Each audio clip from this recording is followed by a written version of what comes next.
네, 마태복음 5장 27절로 30절까지의 말씀입니다. 지난주에 저희 결론을 훈계를 들어서 지혜를 얻으라. 그것을 버리지 말라로 했었습니다. 잠언의 말씀인데 듣는다는 단어가 히브리어로 쉐마죠. 그러니까 그 단어 어원에서 나왔기 때문에 들어서 지키라는 겁니다. 순종하라는 이야기예요. 그래서 훈계를 들으셨을 때 그것을 지켜 행하시면 지혜를 얻게 되고 그것을 버리지 않게 되면 하나님께서 함께 하신다는 그런 내용의 결론이었습니다. 오늘 말씀은 간음하지 말라, 직접적으로는 그런 내용이지만은 전체적인 성적 타락에 대한 내용을 다루도록 하겠습니다. 저희가 1년에 한 서너 번씩은 설교에 대한 말씀을 드립니다. 설교의 원론적인 내용을 말씀드리는 이유는 저희 성도님뿐만 아니라 또 온라인에서 들으시는 분들이 어떤 설교의 내용, 어떤 방법 이런 것들을 듣고 따라야 하는가 그런 면에 대해서 이해가 필요하기 때문에 말씀을 드립니다. 보통 주제 설교를 많이 들으세요. 뭐냐면 어떤 내용, 이런 내용을 전해야 되겠다 정한 후에 본문을 찾습니다. 설교자가 원하는 내용을 할 수 있는 그러한 부분이 있죠. 그래서 장점으로 보면 민감한 내용은 피할 수 있어요. 하기 싫은 내용은 안 하면 됩니다. 그리고 내가 필요하다고 느껴지는 부분, 꼭 나쁜 건 아니죠. 그런 부분에 대해서 설교를 준비할 수 있습니다. 예를 들어서 성탄절이다, 부활절이다 하면 거기에 맞춰서 우리가 설교를 준비할 수 있겠죠. 그런데 동성애 문제라든가 이런 문제는 다루지 않는 것이 편하다 하면 피하면 돼요. 민감한 내용을 피할 수 있다는 거죠. 영어권에서도 예전에 보면 동성애 문제에 대한 얘기를 했을 때 그냥 교회를 떠나는 친구도 있었습니다. 다른 교회를 간다고 하더라고요. 그럼 뭡니까? 다른 교회는 그런 얘기를 안 한다는 거죠. 그럼 결국 뭐죠? 내가 듣고 싶은 얘기를 하는 교회를 가겠다는 겁니다. 나의 삶은 바뀔 이유가 없다는 거죠. 그것은 믿는 자들의 자세는 아닙니다. 그래서 1월 달에 유명한 교회에 한번 들어가서 어떤 내용으로 설교를 했나 봤어요. 그랬더니 1월 1일부터 1월 29일까지 저렇게 설교를 하더라고요. 훌륭한 선교일 수 있고요. 훌륭한 목사님이시고 훌륭한 교회일 수 있습니다. 그러나 여러분 30년을 들으시던 40년을 들으시던 저렇게 설교를 들으시면 성경 말씀에 대해서 이해하실 수가 없어요. 어떻게 이해하시겠어요? 빌립보서 한 후에 그 다음 주에 예레미야 애가 갑자기 들어옵니다. 어떤 주제와 어떤 내용인지는 그분이 정하는 거죠. 목사님께서. 그래서 단점은 무엇인가? 하나님의 말씀을 전체적으로 이해하기 어렵습니다. 단편적으로 잘못 이해할 수도 있어요. 거기만 딱 띄어서 보기 때문에. 그러면 강해 설교, 저희 교회에서 하고 있습니다만 본문의 내용을 토대로 주제와 방향이 결정됩니다. 목사가 원하든 원하지 않던 민감하든 민감하지 않던 나오는 대로 그냥 가면 돼요. 어떤 부분은 무슨 말을 해야 될지 모르는 부분도 나와요. 고민을 많이 하게 되죠. 장점은 그래서 하나님의 말씀을 전체적으로 이해하고 적용하는데 도움이 됩니다. 왜냐하면 저희가 지금 마태복음 쭉 7개월, 8개월째 하고 있는데 마태복음 그 verse만 가지고 하는 것이 아니라 거기에서 관계된 verse들을 구약과 신약 전체를 보면서 이해를 도우려고 하고 있죠. 그래서 그런 면에서는 설교자뿐만 아니라 들으시는 분들에게도 도움이 됩니다. 단점, 본문의 내용과 순서를 따르기 때문에 설교자가 하고 싶은 얘기를 할 수가 없어요. 오늘은 이 얘기를 해야 되는데 그렇게 할 수가 없는 겁니다. 못하는 게 당연한 거죠. 안 해야 되고요. 이 강단은 저희가 하고 싶은 얘기를 하는 곳이 아니기 때문에 그래서 말씀이 정해주시는 대로 따라가는 것은 설교자가 되었든 일반 우리 성도님들이 되었든 마찬가지라는 걸 기억하시기 바랍니다. 오늘 본문 말씀입니다. 또 간음하지 말라 하였다는 것을 너희가 들었으나 저희가 지난주에 말씀드렸던 부분과 같은 포맷이죠. 너희가 들었으나 나는 너희에게 이르노니 나옵니다. 음욕을 품고 여자를 보는 자마다 마음에 이미 간음하였느니라 나왔어요. 존 스타트는 이 부분에 대해서 이렇게 얘기했습니다. 예수님께서 가르치시는 내용은 outside marriage, by married or unmarried people, 결혼을 했던 안 했던 부부 사이가 아닌 모든 부적절한 관계를 말하는 것으로 보셔야 돼요. 지난주에는 뭐였죠? 종교 지도자들은 살인하지 말라 했으니까 내가 사람을 진짜 죽이지만 않았으면 나는 의로운 사람이에요. 나는 법을 지킨 사람입니다. 사람을 안 죽였기 때문에. 예수님께서는 그게 아니다. 형제에 대해서 이런 얘기 하셨죠. 여기도 마찬가지예요. 율법학자들은 내가 간음을 저지르지 않았기 때문에 괜찮다라고 생각했던 사람들이에요. 살인도 안 했고 내가 간음을 저지르지 않았으니까 나는 의롭다고 생각하면서 살았습니다. 마음과 관계없이. 그래서 여기 보시면 일단 그 행함 자체는 정말 나쁜 거죠. 그러면은 요즘은 좀 시대가 바뀌어서 다들 그렇게 사는데요 라고 말씀하실 수 있어요. 제가 중고등부할 때도 질문을 받았던 그 중에 하나가 뭐였었냐면 그 칼리지 캠퍼스에 가면 남자애들하고 여자들이 같이 지낸다고 합니다. 렌트를 세이브하기 위해서. 근데 서로 이제 사랑하는 사이래요. 그러면 같이 산다고 하더라고요. 뭐가 잘못된 거냐, 사랑하는데. 그 사랑이란 그 개념 자체가 요즘은 굉장히 얕죠. 감정적으로 좋으면 그게 사랑인 줄 알아요. 커밋먼이 없습니다. 그러면 올해는 이 친구랑 같이 살다가 내년에는 다른 친구랑 또 사는 거예요. 그러다 보면 어떻게 될까요? 원치 않는 아이가 생기죠. 사회 문제로 갑니다. 성적인 타락 때문에 그런 일들이 생겨요. 그럼 티네이저 중에서 30%가 낙태를 합니다. 원치 않는 임신을 했을 때. 사회에서 책임져야 된다는 거예요, 지금 나라에서는. 사후 처리 다 해줘야 되죠? 나라에서. 우리가 세금 낸 돈으로. 그들의 부적절한 삶 때문에, 부도덕한 삶 때문에 이 나라가 그것을 서포트하고 있어요. 그걸 하지 말라고 하질 않고요. 그렇게 하면 우리가 책임져 주겠다는 겁니다. 지금 세상이 그렇게 타락해 가고 있습니다. 만약에 크리스찬 가정에서 자란다면 그렇게 살면 안 된다고 가르쳐야 되겠죠. 그런 일이 터져도 우리가 책임지겠다가 아니라. 온 사회 문제가 거기서 일어납니다. 그 다음에 회개했는데요 라고 말하죠. 정말 회개한 사람은 그렇게 쉽게 말하지 않습니다. 그것을 조금 후에 설명을 더 드리겠습니다. 간음하지 말라가 10계명에 나오죠. 제 7계명입니다. 그래서 8계명, 9계명은 건너뛰고 10번째를 보시면 내 이웃의 집을 탐내지 말라라고 시작합니다. 내 이웃의 아내나 그의 남종이나 그의 여종이나 그의 소나 그의 나귀나 무릇 내 이웃의 소유를 탐내지 말라라고 되어 있어요. 예수님께서 가르치신 거, 지난주, 이번 주 말씀하신 거, 너희가 이렇게 들었으나 나는 이렇게 말한다. 살인에 관한 것도 마음에 관한 문제였죠. 간음에 관한 것도 마음에 관한 문제로 들고 갔습니다. 그런데 그것이 새로운 해석으로 보일 수도 있지만 여기를 보시면 새로운 해석이 아니에요. 하나님의 말씀은 다 하나로 보셔야 한다고 말씀드렸죠. 내 이웃의 소유를 탐내는 그 마음이죠. 탐내는 마음입니다. 그것도 하면 안 돼요.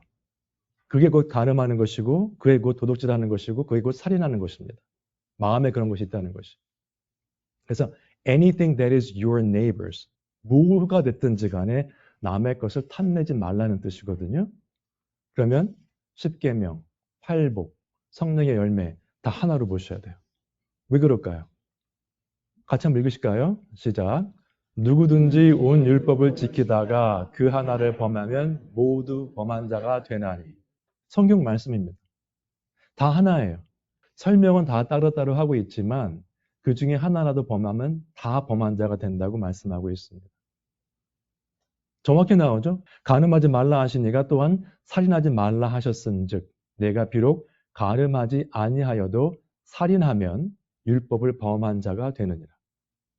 그런데 살인은 뭐죠? 형제를 미워하는 자마다 살인한 자입니다. 형제에게 나아가라 하는 자, 미르는 놈이라 하는 자, 다 살인한 자들이에요. 마음에 간음한 자, 다 포함하는 겁니다. 우리는 모두 율법을 범한 자들이 될 수밖에 없어요. 그래서 지난주에 말씀드렸던 행위와 마음에 관한 부분을 다시 한번 생각해 보셔야 돼요. 살인하면 심판을 받으리라 하는 것을 너희가 들었으나 형제에게 노하는 자마다 심판을 받게 되고 형제를 대하여 나아가 미련한 놈이라 하는 자는 지옥불에 들어가게 되리라. 예물을 제단에 드리려다가 거기서 내 형제에게 원망을 들을 만한 일이 있는 것이 생각나거든. 잘잘못을 떠나서 예물을 제단 앞에 두고 먼저 가서 형제와 화목하고 그 후에 와서 예물을 드리라. 지난주에 말씀드렸죠? 우리는 안 합니다. 왜? 나는 의롭기 때문에. 난 잘못한 게 없거든요. 그래서 15장, 마태복음 15장인데요. 그 박스에는 같이 한번 읽으실까요? 시작. 입에서 나오는 것들은 마음에서 나오나니 이것이야말로 사람을 더럽게 하느니라. 마음에서 나오는 것은 악한 생각과 살인과 간음과 음란과 도둑질과 거짓 증언과 비방이니. 마음에서 나오는 것이 악한 생각이라고 했는데 구체적인 예를 살인과 간음과 음란과 도둑질과 거짓 증언과 비방 다 포함하는 거죠. 우리의 마음, 우리의 말, 우리가 행위로 한 모든 죄 다 포함하는 것입니다. 다 어디서 나오는 거예요? 마음에서 나오는 겁니다. 여러분, 간음에 관한 이야기가 나오기 때문에 말씀을 드리는데 마음의 문제라고 했죠? 보통 그 뉴스 같은 거 예전에는 무슨 잡지 같은 게 많았던 것 같아요. 그래서 무슨 연예인들 이혼한 이야기 아니면 어떤 부적절한 관계가 있는 이야기가 딱 그 나오면 그거는 자세하게 읽으시더라고요. 그 스토리는 다 꿰뚫고 계세요. 누가 누구를 만났는데 뭐 이렇게 했는데 다 하셔요. 우리의 관심은 거기에 가 있습니다. 그 가늠한 그러한 사건들에 관심이 많다는 것은 내 삶이 그렇다는 이야기입니다. 그러면 하고 싶은데 못하는 것과 관심이 없는 것과는 다른 겁니다, 여러분. 뭐 골프를 좋아하시는 분도 계시죠? 골프를 너무 좋아하시는 분은 골프 얘기만 나면 이렇게 좀 익사이트되셔요. 근데 관심이 없는 사람들은 골프 치러 갔구나 그러고 넘어가요. 아무 느낌이 없습니다. 하고 싶은데 안 하는 게 아니라 그냥 관심이 없어요, 그쪽에. 근데 이상하게 그 연예인들의 사건에 대해서는 관심이 많은데 하나님의 말씀이나 의로운 삶에 대한 얘기를 하면 아주 관심이 없어 하시는 분들이 많이 있습니다. 우리 지금 잘못된 곳에 관심을 가지고 살아요. 세상의 일에는 귀를 쫑긋 세우시면서 세상적인 거 아닌 거, 영적인 부분에 대해서는 별로 관심이 없습니다. 막 익사이딩하고 그렇지가 않은 것 같아요. 한번 우리의 삶이 어떤가를 한번 생각해 보시기 바랍니다. 지금은 폰에서 아무거나 볼 수 있잖아요. 관심이 없으면 안 보게 됩니다. 안 좋은 내용들을. 일부러 찾아가시는 분들이 계시다는 게 그게 문제죠, 사실. 일부러 서치를 해서 안 좋은 내용을 본다. 그건 나에 관계없이 마음의 문제입니다.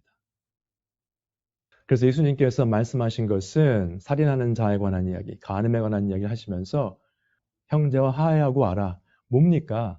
또 기회를 주신 거예요. 말씀을 통해서. 같이 한번 읽으실까요? 이사야서 말씀인데 시작. 너희는 여호와를 만날 만한 때에 찾으라. 가까이 계실 때에 그를 부르라. 악인은 그의 길을, 불의한 자는 그의 생각을 버리고 여호와께로 돌아오라. 그리하면 그가 긍휼히 여기시리라. 우리 하나님께로 돌아오라. 그가 너그럽게 용서하시리라. 지난주도 그렇고 이번 주도 그렇고 본문의 내용은 정죄를 하고 사람을 기분 나쁘게 하고 끝나자가 아닙니다. 이렇게 하라는 말씀까지 주셨어요. 하나님께서 주신 기회는 영원히 이 가운데 있지 않습니다. 시간이 정해져 있습니다. 내가 죽기 직전에 나 주님 믿겠습니다 하면 되는 것이 아니에요. 나는 한편 강도처럼 살겠다. 불가능한 이야기입니다. 하나님의 은혜로 그 사람은 구원을 받았지만 수많은 기회를 줬는데도 그 기회를 리젝트하는 것은 이스라엘 민족과 다를 바가 없습니다. 보통 이스라엘 민족들을 표현할 때 목이 곧은 백성이다, 굳었다 이렇게 말하죠. 여러분 보통 살아있는 것은 딱딱하지 않습니다. 장례식에 가고 혹시 시신을 이렇게 만져보신 적이 있는지 모르겠어요. 저는 제 아버지가 돌아가신 후에 몇 번 이렇게 만질 수 있는 기회가 있었는데 딱딱하시더라고요. 사람이 죽어 있으면 부드러울 수가 없습니다. 온몸이 다 딱딱해져요. 다 굳어버려요. 심령이 다 굳어버리면 하나님의 말씀이 들어갈 자리가 없습니다. 아무리 진리의 말씀을 선포해도 튕겨져 나오죠. 영혼이 죽어 있다는 이야기인데 그 이야기는 뭐냐면 많은 경우에 바리새인과 같이 나는 의롭다고 생각하는 경우가 많습니다. 교회 아예 안 나오는 사람들은 상관이 없고요. 교회에 나오는 사람들의 경우에 대부분이 그렇기 때문에 그 말씀을 듣지 않아요. 내가 목사인데, 내가 장로인데, 내가 사역을 이렇게 했는데 이렇게 하면서 말씀을 듣지 않습니다. 말씀 위에 가 있죠. 그런 사람들. 여러분, 바리새인들이 율법을 지킨 것 같지만 그들은 율법 위에 있는 사람들이었습니다. 의로웠거든요, 스스로. 여러분들은 하나님의 말씀의 권위에 순종하시는 그러한 삶을 사셔서 하나님의 은혜를 듬뿍 받으시기를 주님의 이름으로 축원드립니다. 그래서 하나님께서 말씀하시는 이 기회는 뭐냐? 여호와께로 돌아오라. 하나님께로 돌아오면 긍휼히 여기신다고 돼 있어요. 그리고 용서하신다고 했습니다. 너그럽게 용서하신다.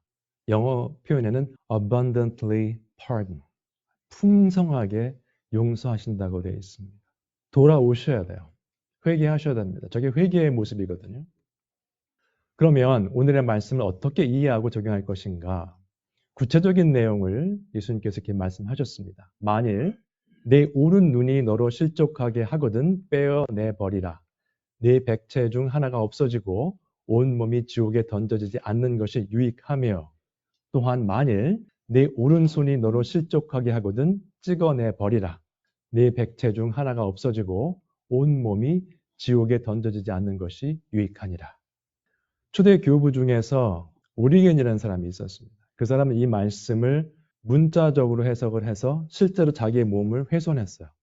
온전한 몸으로 지옥불에 떨어지지 않기 위해서 그렇게 했던 부분도 있었습니다. 여러분들은 이 본문을 읽으시고 한 분도 아멘을 안 하셨는데 어떻게 생각하십니까? 오른 눈과 오른손. 그 왼손은 괜찮나요? 그건 아니거든요. 그래서 오른 눈과 오른손을 말한 것은 시편에 보시면은 이런 표현이 나와요. 예루살렘아 내가 너를 잊을진대 내 오른손이 그의 재주를 잊을지로다. 정말 귀하고 소중한 겁니다. 나에게 없어서는 안 되는 거예요. 만약에 음악을 하는 사람이 오른손이 없어지면 악기를 다루는 사람이 오른손으로 하는데 그 재주가 없어지면 뭡니까? 아무 의미가 없죠. 이스라엘 민족들은 전통적으로 우리 문화가 많이 그렇습니다만 오른손을 중시했어요. 오른손으로 샬롬합니다. 요즘도 오른손으로 악수하는 그런 모습이죠. 왼손으로 안 하죠, 주로. 정말 중요한 것이 너를 실족하게 하거든 찍어내 버리라는 겁니다. 아무리 내게 소중한 것이라도. 결국은 마음에 이미 간음했다는 말씀을 상고해 보시면서 지금 오른손을 찍어버리는 이런 내용과 한번 비교해 보실 필요가 있어요. 눈과 손의 이야기를 했고 마음의 문제를 다뤄야 되는데 예를 들어서 음욕이라든가 도박 같은 거 있죠. 도박에 빠지신 분들, 중독되신 분들은 도박을 끊으려고 손가락을 자르는 분도 있다고 하더라고요. 그러면 오른손 손가락을 자르면 안 하던가요? 왼손으로 합니다. 못 끊어요. 양손이 다 없으면 발로도 하는 분들이 있다고 전 들었습니다. 그래서 눈과 손의 문제가 아니에요, 이 부분은. 마음의 문제를 보셔야 돼요. 누가 라스베가스 가서 뭐 도박합시다 하는데 가자 그러고 뭐 가고 싶은데 못 가시는 분도 있을 거예요. 그러나 관심이 없으면 가십시오. 저는 관심 없습니다. 아무 마음의 움직임이 없어요. 뭐 가고 싶은 걸 참는 것도 아니에요. 이거는 그냥 마음의 문제거든요. 가고 싶은 사람은 어떤 수단과 방법을 동원해서도 갑니다. 여러분 자녀분 키워보신 분들은 아시겠지만 뭐 셀폰을 뺏는다고 해서 애들이 셀폰을 못 쓰지 않아요. 다 친구들은 다 통화 가능합니다. 방법을 찾아내요. 그런 의미에서 본다면 우리의 마음을 지키셔야 돼요. 자문의 말씀 잘 아시는 말씀이죠. 같이 한번 읽으실까요? 시작. 모든 지킬 만한 것 중에 더욱 내 마음을 지키라. 생명의 근원이 이에서 남이니라. 아멘입니다. 마음을 잘 지키셔야, 마음을 잘 다스리셔야 생명의 근원이 난다고 했습니다. 뭐 말 한마디 하면 발끈발끈 화를 내는 사람들 있죠. 이 마음을 다스리지 못하는 겁니다. 자기 절제가 안 되는 거예요. 자기 절제 잘하면 또 냉정하다고 그러는데 화를 많이 내면 또 화를 많이 낸다 그러고 절제를 하면 피도 눈물도 없다 그러는데 어떻게 해야 될지 모르겠습니다만 성경적으로 보면 마음을 지키고 자기 절제하시는 것이 맞습니다. 그리고 구체적인 예가 그 다음 구절에 나와요. 두 번째 같이 한번 읽으실까요? 시작. 구부러진 말을 네 입에서 버리며 비뚤어진 말을 네 입술에서 멀리하라. 여러분 말씀을 전하실 일이 있어요. 항상. 누가 이렇게 말했다더라. 정확하게 곧게 전하실 자신이 없으시면 안 전하시는 게 맞습니다. 그리고 어떤 일이 있으면 직접 그 사람에게 물어보시는 게 최고입니다. 그 텔레폰 게임이라고 있죠. 한 10명쯤 줄을 서서 첫 번째 사람이 두 번째 사람한테 말을 전합니다. 쭉 전하면 어떻게 돼요? 10번째 사람 가서는 전혀 상관없는 이야기가 나옵니다. 그건 human nature예요. 우리는 아무리 잘 전한다고 하더라도 내 의견이 들어가고 내가 기분 나쁜 사람 말 전할 때는 조금 더 과장하게 되어 있습니다. 여러분, 마음을 지키기 위해서 구부러진 말과 비뚤어진 말을 입에서 멀리 하시기 바랍니다. 그 다음에 우리의 죄와 그리스도의 관계에 대해서 생각해 보실 필요가 있습니다. 그 안에 거하는 자마다 범죄하지 아니하나니 범죄하는 자마다 그를 보지도 못하였고 그를 알지도 못하였느니라. 그리스도 안에 있는 자들은 범죄하지 않는다고 되어 있어요. 그 다음에 범죄하는 자마다 그를 보지 못하였고 교회를 다니든 안 다니든 그를 알지도 못하였느니라. 마음에 지은 죄까지 포함하는 겁니다. 그런데 범죄하는 자마다 하면 어떻게 생각이 드세요? 저 표현이. 범죄하는 사람들. 그렇게 보면 범죄하지 않는 사람이 한 사람이라도 있을까요? 있을 수 없어요. 저 표현은 영어 그 문법 시간에 많이 배우셨죠? keep on ing입니다.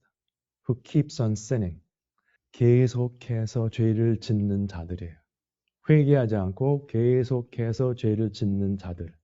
그들은 예수님을 보지도 못했고 예수님을 알지도 못하였느니라. 한 번 실수할 수 있어요. 회개하면 죄를 다시 지으면 안 됩니다. 다윗이 진짜로 회개를 했죠. 선지자의 말을 듣고 내가 회개해야 되겠다. 그 다음에 간음의 사건, 살인의 사건 다윗이 저지른 적 없습니다. 진정한 회개죠. 감정적으로 후회하는 것과 회개는 완전히 다른 이야기입니다. 감정적으로 후회하는 것으로 끝이는 경우는 진정한 회개가 아니에요. 또 그 죄를 짓기 때문에. 울고불고 한다고 그게 회개한 게 아닙니다. 회개는요, 거기에 결단이 있어야 돼요. 울지 않아도 결단이 있어야 돼요. 그게 중요하거든요. 회개, 돌아서서 고치는 겁니다. 자녀들아, 아무도 너희를 미혹하지 못하게 하라. 의를 행하는 자는 그의 의로우심과 같이 의롭고 죄를 짓는 자는 마귀에게 속하여나니 마귀는 처음부터 범죄함이라. 하나님의 아들이 나타나신 것은 마귀의 일을 멸하려 하심이라. 두 가지죠. 의를 행하는 자, 죄를 짓는 자. 계속해서 죄를 짓는 자는 뭐예요? 마귀에 속하였고 마귀의 일을 하는 자들입니다. 지난주 설명드렸던 거, 험담하는 거, 슬렌더라고 그러죠, 영어로. 그 디아볼로스, 그죠? 사탄 마귀의 단어에서 나오는 단어예요. 우리는 그것을 하고 있습니다. 그러면서 우리는 교회를 다니고 섬긴다고 하죠. 그러나 성경 말씀은 그러한 자들은 예수님을 본 적도 없고 알지도 못하는 자들이다라고 말하고 있어요. 의를 행하는 자, 삶이죠. 교회에서 의를 행하는 자가 아니에요. 여러분 지난 몇 년 동안 코비드와 독감 때문에 많이들 힘드셨는데 코비드에 걸리시면 머리는 많이 아픈데 몸은 괜찮아. 그럴 수 없어요. 그냥 다 아픈 거예요. 몸 전체가 다. 건강한 사람은 몸 전체가 다 건강한 겁니다.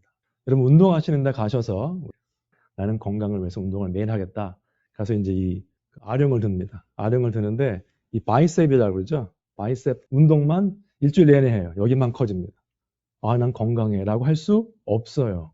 몸 전체가 다 건강하셔야 돼요. 의를 행하는 자는 남을 험담을 안 하는 자가 아닙니다. 험담을 하지 않고 남을 미워하지 않고 간음을 하지 않고 이런 자들이에요. 전체적으로 건강하기 때문에 그렇게 사는 겁니다. 하나만 잘하는 게 아니에요. 한국말에도 하나를 보면 열을 안다는 그런 말이 있지만은 사람의 몸이 건강하지가 않으면 계속 아픕니다.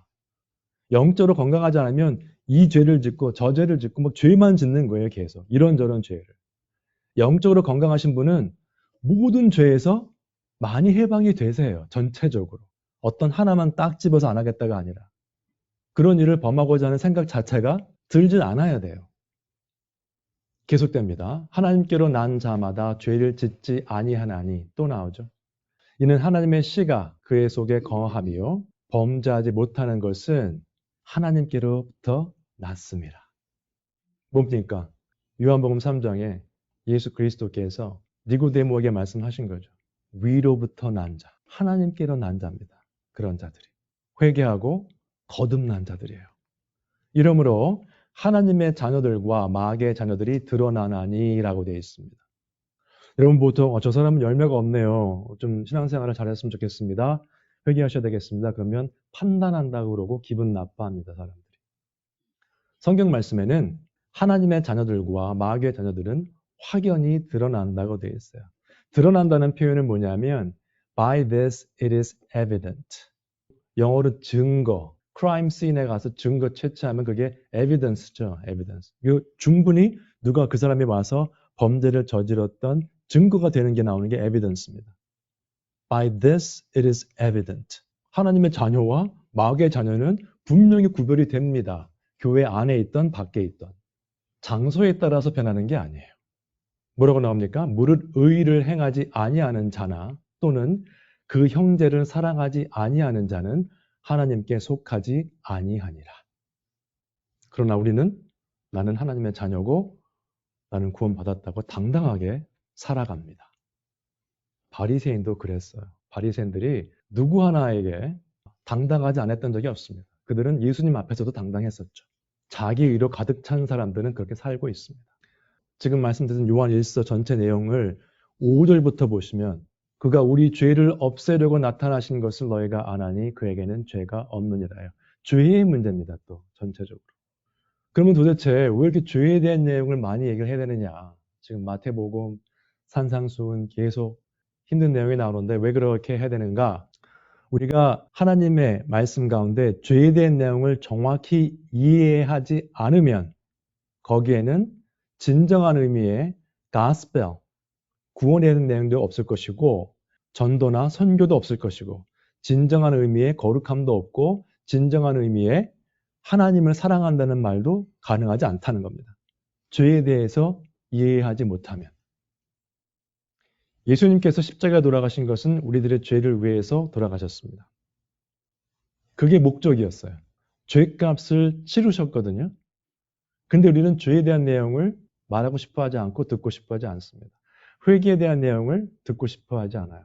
십자가는 원하면서, 보혈의 은혜로 구원받은 것은 원하면서 그 부분이 어떻게 됐나를 이해하고 싶어 하지 않습니다. 여러분, 우리가 죄로 죽었었는데 그리스도께서 피 흘리심으로 구원받았다는 것은 놀라운 사건이고 그 부분만 묵상을 하셔도 우리의 삶은 완전히 뒤집어집니다, 여러분. 크고 작은 일들 때문에 막 속상해하고 막 기분 나빠하고 쓴뿌리를 가지고 살 그런 여를이 없어요. 여러분, 세상은 100년을 살아도 짧습니다. 예수님 말씀처럼 서로 사랑하라고 했는데 죄만 짓고 살고 있어요. 사랑하면서 살기도 짧은 세상을 죄를 지으면서 형제를 미워하면서 살고 있습니다. 얼마나 안타까운지 모릅니다. 그런 삶을 살고 있다면 이 시간 우리가 회개했으면 좋겠습니다. 불의와 하나님의 은혜에 관한 내용을 그래서 계속 말씀을 드리겠습니다. 고린도전서의 말씀인데 불의한 자가 하나님의 나라를 유업으로 받지 못할 줄을 알지 못하느냐? 너희들 다 알고 있지 않느냐? 불의한 자는 하나님의 나라를 유업으로 받지 못한다. 천국까지 못한다는 이야기입니다. 미혹을 받지 말라 하면서 여러 가지 불의한 일에 대해서 9절로 10절까지 수많은 여러 가지 이야기가 나옵니다. 그 중에 4가지가 직접적으로 성적 타락에 관한 내용입니다. 거기에 또 동성연애 이야기가 나오죠. 탐욕의 문제가 나옵니다. 이런 모든 자들은 하나님의 나라를 유업으로 받지 못한다라고 말씀하셨어요. 지금 고린도전서 6장 9절로 10절까지의 말씀이죠. 8절 말씀 위에 있습니다. 같이 한번 읽으시죠. 시작. 너희는 불의를 행하고 속이는구나. 그는 너희 형제로다. 근데 이 불의를 누구한테 행해요? 우리가? 형제들에게 행하고 있습니다. 형제는 누구라고 그랬죠? 1차적으로 우리의 육신의 형제가 아니라 믿음의 형제 자매들입니다. 교회 안에서. 그런데 11절에 아까 말씀드렸죠. 그냥 정죄하고 끝나는 게 아니라 이 말씀을 같이 읽겠습니다. 시작. 너희 중에 이와 같은 자들이 있더니 주 예수 그리스도의 이름과 우리 하나님의 성령 안에서 씻음과 거룩함과 의롭다 하심을 받았느니라. 불의한 자가 있었는데 우리 가운데 주 예수 그리스도의 이름과 하나님의 성령 안에서 씻음과 거룩함과 의롭다 하심을 받았느니라. 우리는 그렇게 살았었어요. 모를 때는. 그러나 이제 그리스도 안에서 깨끗함을 허락받았다는 거죠. 회개하고 거듭났다면 아마 알프스에 있는 작은 마을인 것 같습니다. 제가 예전에 존 맥스웰이라는 분의 책을 읽으면서 그분이 원래 목사였는데 나중에는 그 회사에서 어떤 리더십 이런 걸 하셨던 분이에요. 책을 많이 쓰셨는데 제가 그런 리더십에 관한 책을 하나 읽은 적이 있었습니다. 예전에. 거기에 나오는 스토리 중에 이런 게 있었어요. 작은 마을 어귀에 어떤 한 노인이 앉아 있었습니다. 그런데 어떤 여행객들이 세상을 막 돌아다니던 여행객 중에 한 사람이 찾아왔어요. 그래서 이 노인에게 물어봅니다. 우리가 들어가려고 하는 마을에는 어떤 사람들이 살고 있습니까? 라고 물어봤어요. 그랬더니 그동안에 돌아다니신 그 마을들에는 어떤 사람들을 만나셨습니까? 라고 물어봤어요. 노인이 반문했습니다. 여행객이 뭐라고 했냐면 온갖 도둑과 속이는 자와 악한 사람들만 만났습니다. 그러더라고요. 노인이 뭐라고 했을까요?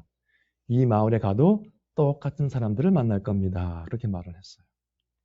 그 다음에 여행객 B가 찾아와서 똑같은 질문을 했습니다.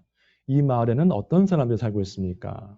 노인이 똑같은 반문을 했고 이 사람은 어떻게 대답했냐면 그동안 많은 타운을 다녔는데 정말 정직하고 선하고 열심히 사는 좋은 사람들을 많이 만났습니다. 그랬습니다.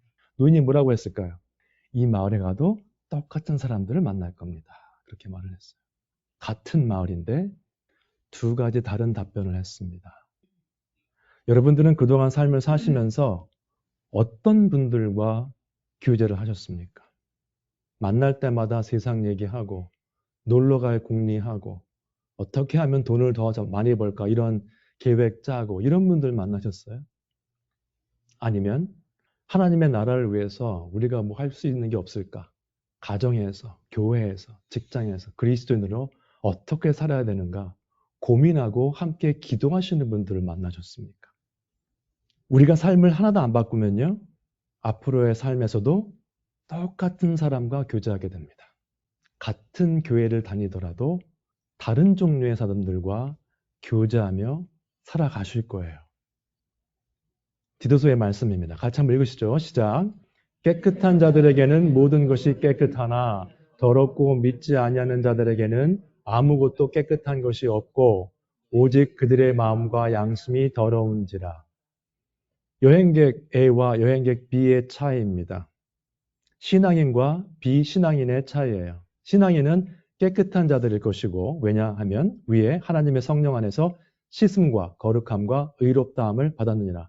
깨끗하게 허락받은 자들이죠. 아직 그리스도를 모르는 자들, 더럽고 믿지 아니하는 자들입니다. 그런 사람들은 내가 남들을 비방하니까 다른 사람들도 비방한다고 생각을 해요. 나는 솔직하지 않으니까 그 사람들도 솔직하지 않을 거라고 생각을 합니다.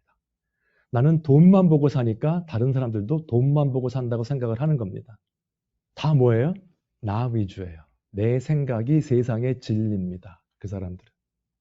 깨끗한 사람들은 다 정직한 거로 생각을 해요, 사람들이. 그러다가 낭패를 보는 경우도 많습니다, 세상에서는. 교회 안에서조차도 낭패를 보는 경우가 있어요. 그러나 우리는 주 예수 그리스도의 이름과 하나님의 성령 안에서 씻음과 거룩함과 의롭다 하심을 받았다면 그러한 깨끗한 자들이어야 합니다.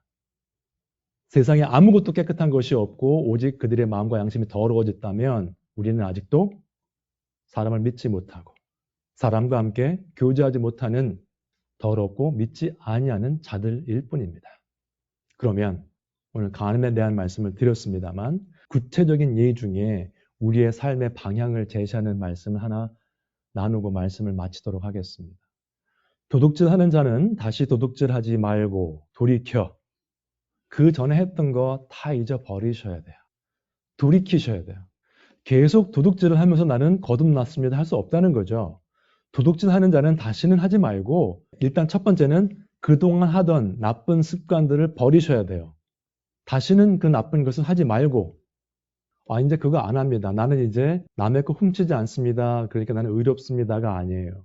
그것은 최소한의 일입니다. 그 다음에 다른 거, 나아가서 proactively. 정말 자발적으로 뭘 해야 되는가? 수고하여 선한 일을 하셔야 돼요. 내 손으로 열심히 일을 해서 선한 일을 하시는데 어디까지 합니까? 남을 구제할 정도까지. 남의 거 빼앗고 살던 사람이 그것만 안 해도 땡큐죠, 원래는. 성경 말씀은 거기서 끝나지 말고 내 손으로 열심히 일을 하고 그 수고한 것을 선한 일을 하는데 어디까지? 구제하는 것까지 하라는 거예요. 엄청난 반전입니다, 이것은. 짓던 죄를 우리는 이 자리에서 그만 내려놓으시기 바랍니다. 그리고 이제 하나님께서 말씀하시는 파지티브한 거, 긍정적인 거죠. 내가 무엇을 할 수 있을까? 교회를 위해서, 하나님을 위해서, 하나님의 영광을 위해서 그런 쪽에 고민하셔서 뭔가 새롭게 시작하시기 바랍니다. 그것이 바로 하나님의 말씀에 순종하는 삶입니다. 그 삶은요, 야고보서에 나오지만은 모든 일에 형통하게 되어 있습니다. 세상적인 성공이라기보다는 하나님께서 함께 하시고 하나님께서 이 일들을 책임져 주시기 때문에 그 삶 가운데 형통할 수밖에 없어요. 정말 형통한 삶을 원하신다면 이 시간에 나쁜 모든 습관과 생각들을 내려놓으시고 주님께서 주시는 마음과 생각으로 거듭나셔서 앞으로의 삶 가운데 계속해서 하나님과 동행하시고 복을 누리시는 우리 모두가 되시기를 주님의 이름으로 축원드립니다.